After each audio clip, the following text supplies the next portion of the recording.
औज़ुबिल्लाहिमिनश्शैतानिर्रजीम बिस्मिल्लाहिर्रहमानिर्रहीम। सूरह निसा आयत नंबर 11। युसिकुमुल्लाहु हुक्म देता है तुम्हें अल्लाह फी बारे में औलादिकुम तुम्हारी औलाद लिज़्ज़करी एक मर्द का मिस्लु बराबर हज़्ज़ी हिस्सा उल जिल उनसैनी दो औरतों के। तुम्हारी औलाद की मिरास के बारे में अल्लाह ताला तुम्हें हुक्म देता है। पहले यहाँ तक तफसीर देख लेते हैं कि इस्लाम का असूल ये है कि जब कोई शख्स फोत हो जाए तो सबसे पहले उसके तुड़के से मियाना रवि के साथ उसके कफन दफन के अखराजात पूरे किए जाएं।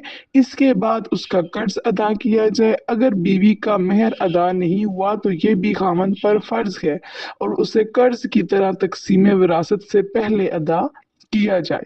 कर्ज की अदायगी के बाद जो माल बच्चे उसके तीसरे हिस्से से मैयत की जायज वसीयत पूरी की जाए। तीसरे हिस्से से जायद की वसीयत नाकाबिले अमल है क्योंकि इस तरह वारसों की हक तलफी होती है। इन मज़कूरा तीनों चीज़ों की अदायगी के बाद जो माल बच्चे वो इस्लामी हुकूमत के मुताबिक वर्सा में तकसीम किया जाए और अगर वसीयत और कर्ज ना हो तो फिर कफन दफन के अखराजात के बाद सारा माल वारसों में तकसीम कर दिया जाए। क्या चीज़ बताई जा रही है कि सबसे पहले कफन दफन के अखराजात किए जाएं, उसके बाद कर्ज अदा किया जाए और उसके बाद माल का तीसरा हिस्सा जो है यानी एक बंदे ने अगर लेट्स सपोज के उसके पास सिर्फ 90,000 रुपये था तो मतलब लेट्स सपोज उसके पास 1 लाख रुपया था सिर्फ विरासत में। उसमें से जो ऊपर 10,000 था उसका कफन दफन और कर्ज निकल गया, पीछे 90,000 बच गया। अब 90,000 का तीसरा हिस्सा क्या होगा? 30,000। और जो 30,000 है उसमें से जो उसने वसीयत किया ना कि ये मेरा अल्लाह की राह में दे देना या इस बंदे को दे देना या इस बंदे को दे देना, वो हमने उसको दे देना है। बाकी पीछे जो माल बचता है वो हमने जो अल्लाह ताला ने हमें तकसीम बताई है वो भी हम आगे पढ़ेंगे। उसके मुताबिक बीवी बच्चों और जो माँ बाप हैं बहन भाइयों में तकसीम कर दिया जाएगा। तो तकसीम मीरास की तफसीलात के लिए मीरास की कुतब या उलमाए कराम की तरफ रुजू किया जाए। यहाँ इन आयात में बयान करदा हसस का मुख्तसर तारिफ पेश किया जाता है। मतलब आपको थोड़ा सा यहाँ पे तारुफ बता दिया जाएगा कि किसका कितना हिस्सा है। बाकी अगर आप डिटेल से पढ़ना चाहते हैं तो वो किसी आप आलिम की बुक पढ़ सकते हैं। तो नेक्स्ट देखते हैं जो हमने पढ़ी थी अरबी, उसका हमने ट्रांसलेशन पढ़ी थी कि तुम्हारी औलाद की मेरास के बारे में अल्लाह ताला तुम्हें हुक्म देता है कि एक लड़के का हिस्सा दो लड़कियों के बराबर है। इसकी जरा तफसील देख लेते हैं कि मर्द को विरासत में औरत से दुगना हिस्सा मिलता है। यानी अगर मर्द औरत को 10,000 मिल रहा है ना तो मर्द को 20,000 मिलेगा। अगर यानी अगर किसी मैयत के वारिस एक बेटा और एक बेटी हो और उसकी काबिल तकसीम विरासत कफन दफन कर्ज और मैयत के बाद 3 लाख पाउंड है तो उसके 3 हिस्से किए जाएंगे। 2 लाख पाउंड बेटे को और 1 लाख पाउंड बेटी को मिलेंगे। मर्द को दुगना हिस्सा देने की वजह यह है कि मर्द पर मुआशी जिम्मेदारियां ज्यादा हैं। यानी औरत के खुदो नोश और लिबास की तमाम जिम्मेदारी खामद पर है क्योंकि मर्द जो है वो एक बड़ा बंदा है ना, उसके ऊपर घर के अखराजात हैं, बीवी का खर्चा उसने उठाना है। ये एक रीजन बताई जा रही है। इसी तरह दूसरी रीजन है कि शादी और वलीमा के अखराजात भी मर्द ही अदा करता है। बीवी बच्चों की रिहाइश के लिए मकान का इंतजाम भी मर्द की जिम्मेदारी है। औरत को मेहर भी खामद के माल से अदा किया जाता है। औलाद की तालीम और तरबियत और परवरिश के जुमला मसारिफ भी बाप की जिम्मे हैं। तलाक के बाद भी औलाद के अखराजात बाप अदा करता है। बूढ़े वालदैन की जुमला मुआशी ज़रूरियात को पूरा करना भी मर्द की ज़रूरत है या मर्द की जिम्मेदारी है। तलाक के बाद दूसरी शादी की सूरत में मर्द को फिर मेहर और शादी के अखराजात देने पड़ते हैं। इसके बरअक्स औरत को बिला मुशक्कत माल भी मिलता है। मतलब इसके बरअक्स अगर हम औरत को देखें तो मेहनत किए बगैर औरत को माल भी मिलता है, लेकिन उसके बावजूद वो माशी जिम्मेदारियों से भी बड़ी है। यानी हम पर तो कोई उस तरह से जिम्मेदारी नहीं है ना। यानी کہ شادی سے پہلے اس کا باپ اور بھائی اور شادی کے بعد اس کا خامن یا بیٹا اس کی تمام ضروریات کے کفیل ہوتے ہیں، یعنی تمام ذمہ داری ان پر ہوتی ہے۔ نمبر 2 کہ شادی شدہ عورت کو 2 خاندانوں سے وراثت ملتی ہے، ایک میکے میں باپ کے ترکے سے اور دوسرا سسرال میں خامن کے ترکے سے۔ نمبر 3 عورت کے پاس مہر کی صورت میں بھی مال آتا ہے، جبکہ عورت کے اوپر کچھ بھی فرض نہیں ہے یا کچھ بھی ذمہ داری نہیں ہے کہ اس نے اس مہر کے جو قیمت ہے، اس کے پاس رقم ہے، اس نے اپنے ماں باپ کو دینے ہیں یا خاوند کے میں خرچ کرنے ہیں یا بچوں پر خرچ کرنے ہیں۔ وہ عورت کا مال ہے، وہ جہاں چاہے خرچ کر سکتی ہے۔ نمبر 4 طلاق کے بعد دوسری شادی کی صورت میں عورت کو پھر دوسرے مہر کی صورت میں بھی مزید مال ملتا ہے۔ مذکورہ بلا وجوہات پر غور کرنے سے معلوم ہوا کہ مرد کو دگنا حصہ ملنا عورت پر ظلم نہیں، بلکہ مرد کی کثیر ذمہ داریوں کے پیش نظر انصاف کا تقاضا یہی ہے کہ مرد کو زیادہ حصہ دیا جائے، اور اگر عورت کا حصہ مرد کے برابر ہوتا لیکن ذمہ داریوں کا توازن وہی رہتا تو یہ مرد پر ظلم ہوتا، لیکن اللہ تعالیٰ کسی پر ظلم نہیں فرماتا۔ اس نے ہر ایک کی ضروریات کے مطابق ان کے حصوں کا تعین فرمایا ہے، کیونکہ وہ ہمارے نفع و نقصان کو ہم سے بہتر جانتا ہے۔ نیز مرد ہی ملک و ملت کے دفاع کے لیے میدان جنگ میں داد شجاعت دیتا ہے، اور اس دوران اپنے جنگی اخراجات کے ساتھ ساتھ اس پر یہ بھی لازم ہے کہ پہلے بیوی بچوں کے اخراجات کا انتظام بھی کرے اور پھر میدان جنگ میں جائے۔ علاوہ ازیں مرد ہی اپنے گھر، مال اور بیوی بچوں کی حفاظت کرتا ہے، کیونکہ عورت میں اتنی طاقت نہیں کہ وہ کسی ڈاکو یا ظالم کا مقابلہ کر سکے، بلکہ جس گھر میں عورت تنہا ہو وہ گھر متعدد یعنی زیادہ خطرات کا شکار ہوتا ہے۔ لہٰذا مرد کو زیادہ حصہ ملنا دراصل عورت کے مفاد میں ہے، یعنی اگر مرد کو زیادہ حصہ مل رہا ہے تو اس میں عورت کا ہی فائدہ ہے، تاکہ مرد اپنی بیوی کے تحفظ اور آرام و سکون کو زیادہ سے زیادہ بہتر بنا سکے۔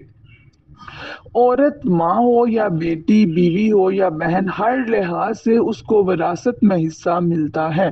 بھائی کی موجودگی میں گو اس کو آدھا حصہ یعنی 1,00,000 پاؤنڈ ملتے ہیں، لیکن اگر بھائی نہ ہو تو تنہا وارث ہونے کی صورت میں پورے 3,00,000 پاؤنڈ عورت کو ہی ملتے ہیں، اور اگر میت کے ماں باپ اور اولاد زندہ ہیں تو اس صورت میں بحیثیت ماں عورت کو باپ کے برابر چھٹا حصہ ملتا ہے، یعنی عورت کو کبھی مرد سے کم کبھی برابر، اور مرد نہ ہو تو سارا ترکہ عورت ہی کو مل جاتا ہے۔ نیز اگر عورت کام کرتی ہے تو تنخواہ کی مالک بھی وہ خود ہے۔ عورت کی تنخواہ میں مرد کا کوئی حصہ نہیں ہے، جبکہ مرد کی تنخواہ میں عورت کے اخراجات کا حصہ لازمی موجود ہے۔ عورت کے پاس چاہے 1,000,000 پاؤنڈ جمع ہوں، اس کے باوجود اسے گھر کے اخراجات پر 1 پنس بھی خرچ کرنے کی ضرورت نہیں ہے، یعنی اس کے پاس جتنا مرضی مال ہے لیکن وہ گھر میں بے شک 1 روپیہ بھی خرچ نہ کرے۔ اپنی خوشی سے خاوند کی مدد کرنا چاہے تو اس کی مرضی ہے، لیکن اسلام کی طرف سے وہ اس مدد کی پابند نہیں ہے، کیونکہ گھر اور بیوی کے جملہ اخراجات کا ذمہ دار خاوند ہے۔ عورت کا سارا مال عورت کی ملکیت میں محفوظ رہتا ہے۔ مثال کے طور پر مرد کو اگر 2,00,000 پاؤنڈ وراثت میں ملے تو شاید وہ گھر کے اخراجات، بیٹے کی شادی اور بیوی کی بیماری پر خرچ ہو جائیں اور اس کے پاس کچھ بھی بچت نہ ہو سکے، اور عورت کا 1,00,000 پاؤنڈ اس کے پاس محفوظ رہتا ہے۔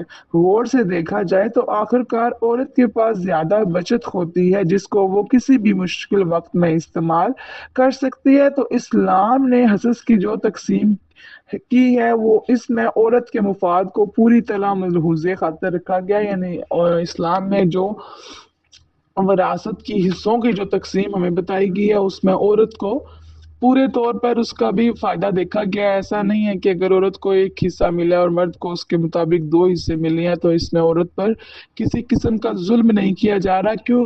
اور یہ تقسیم اس لیے کی گئی ہے کیونکہ عورت پر کوئی ذمہ داری نہیں ہوتی۔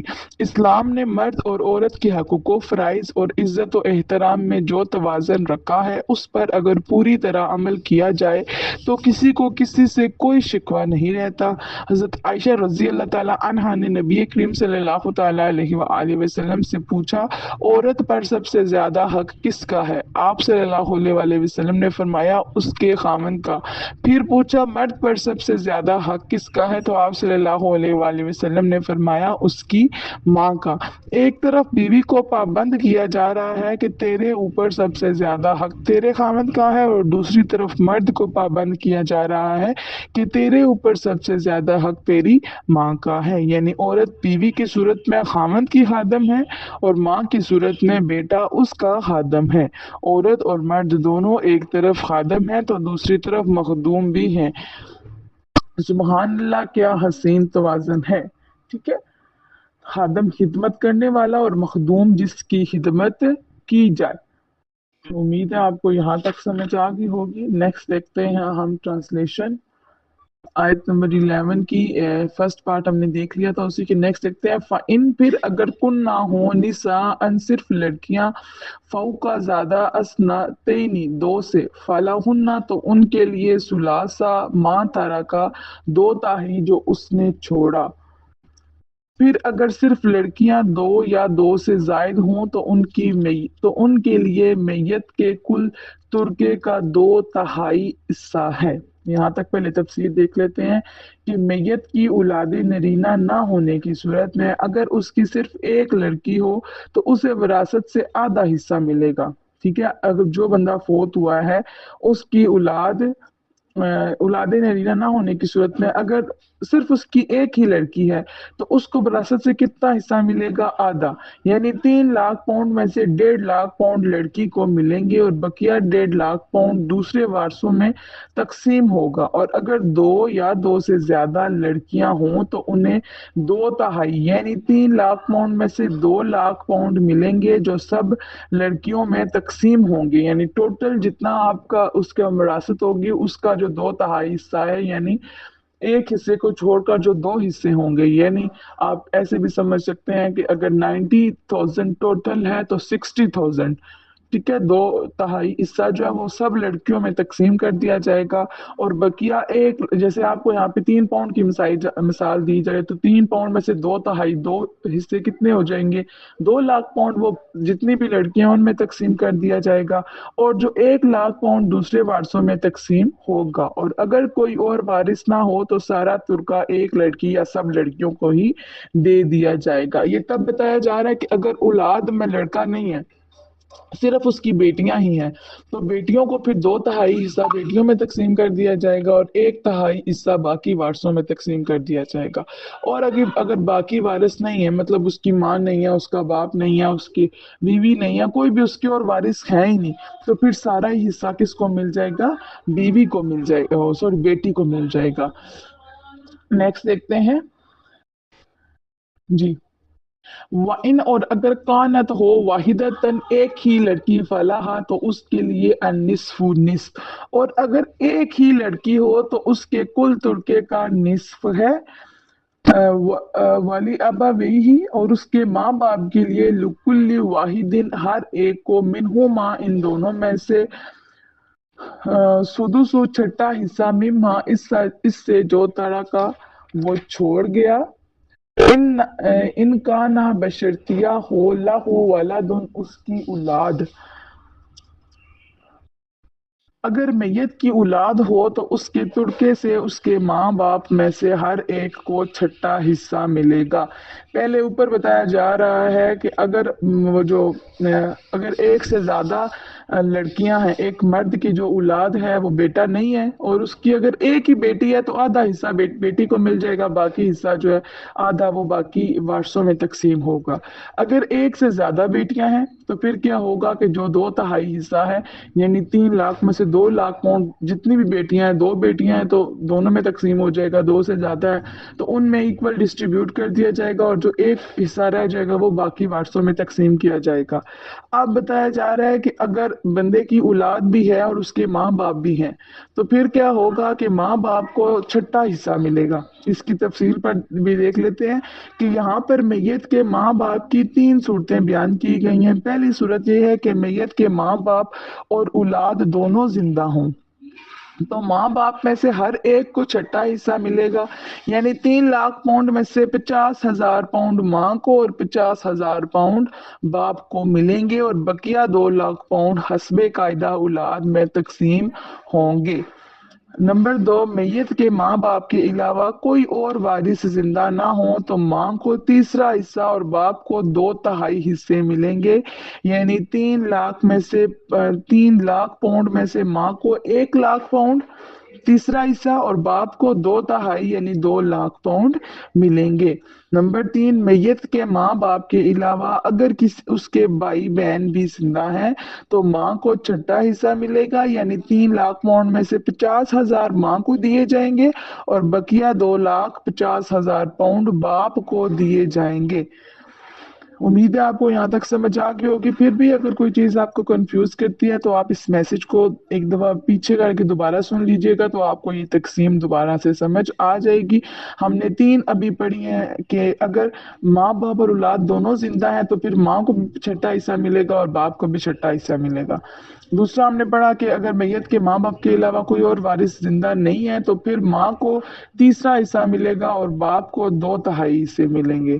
तीसरा हमने पढ़ा है कि माँ बाप के अलावा उसके भाई बहन भी जिंदा है तो फिर माँ को छठा हिस्सा मिलेगा और बाकी जितने पाउंड है, बाकी जितना हिस्सा है वो सारा बाप को मिलेगा। ठीक है, तो नेक्स्ट फिर भी किसी में आपको कंफ्यूजन हुई तो वो मैसेज आप मुझे कर दीजिएगा, वो मैं आपको अगेन समझा दूंगी।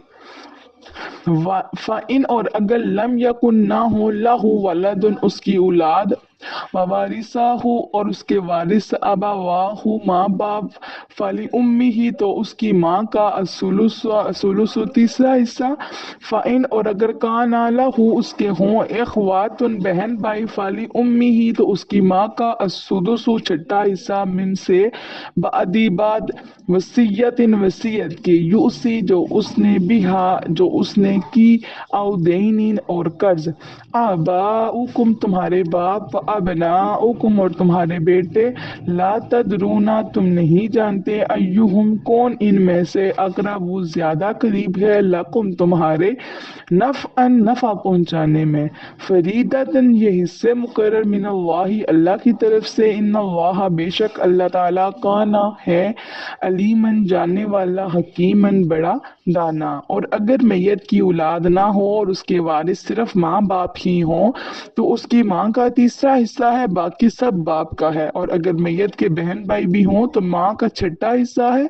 विरासत की ये तकसीम मैयत की वसीयत पूरी करने और उसका कर्ज अदा करने के बाद है। ये हमने पहले ही देख लिया था कि जब कोई फोत होता है तो पहले उसके कफन दफन के अखराजात पूरे किए जाते हैं, फिर उसका कर्ज अदा किया जाता है और जो माल का तीसरा हिस्सा होता है वो उसकी वसीयत के मुताबिक खर्च कर दिया जाता है। उसके बाद हमने ये बाकी तकसीम करनी है जो हमने अभी पढ़ी है।